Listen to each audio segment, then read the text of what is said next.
Hi, today I'll be talking about Ready to Rise. Ready to Rise is designed to meet the self-advocacy and job readiness training needs of people with intellectual or developmental disabilities, or IDD.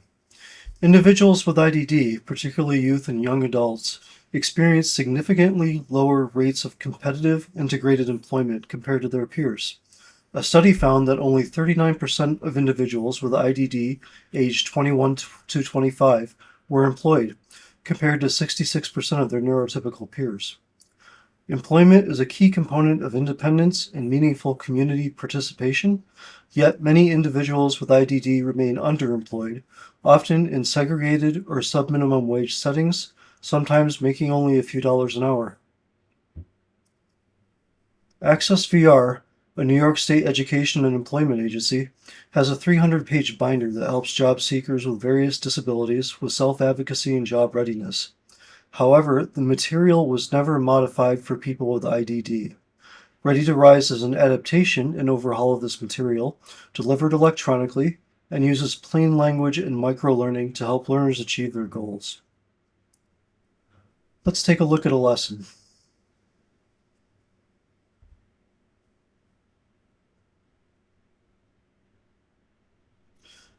As far as project management, I had the choice between Waterfall, which would be Addy, and Agile, which would be Sam. I chose SAM, Successive Approximation Model, because I'm a single developer working within a short time frame, and I have other projects due. SAM allowed me to get the minimum viable product published, and then I refined it as I find time to do so. It was important that Ready to Rise complied with Web Content Accessibility Guidelines, or WCAG, because my learners may have more than one disability.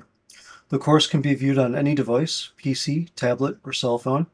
This is part of the reason I used Articulate Rise to design the course.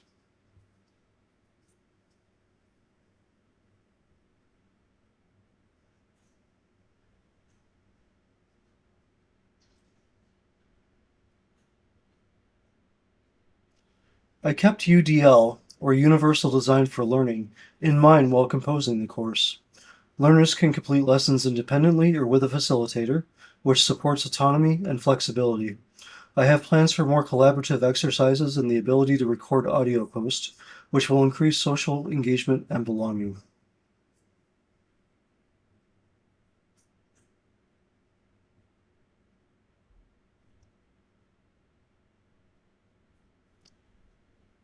I've built in positive reinforcement with badges and a downloadable certificate of completion.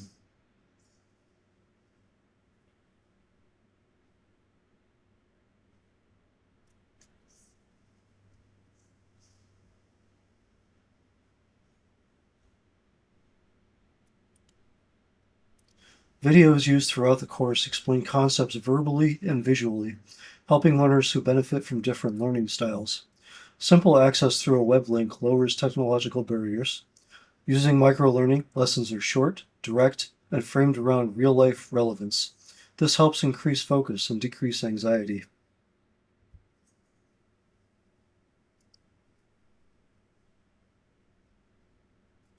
One interesting feature of my project is the little flashcard interactions scattered throughout the course.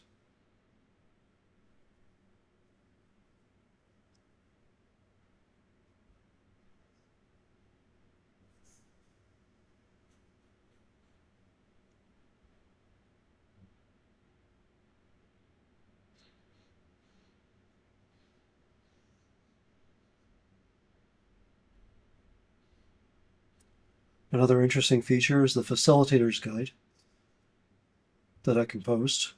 As I mentioned, the course can be worked through independently or with a facilitator. I wanted to meet the learner where they're at. I tried to keep the types of interaction minimal so that people don't get confused, but if I had to do this over again, I think I'd expand the variety of activities in the course. I believe that I've been guilty of both underestimating and overestimating my target audience's abilities. In the future, this sort of misunderstanding on my part could be reduced or eliminated by interacting more with my learners. At the time I started this project, we had only one cohort that went through the job readiness and self-advocacy training, which is a small sample size. Thank you for watching, and have a great day.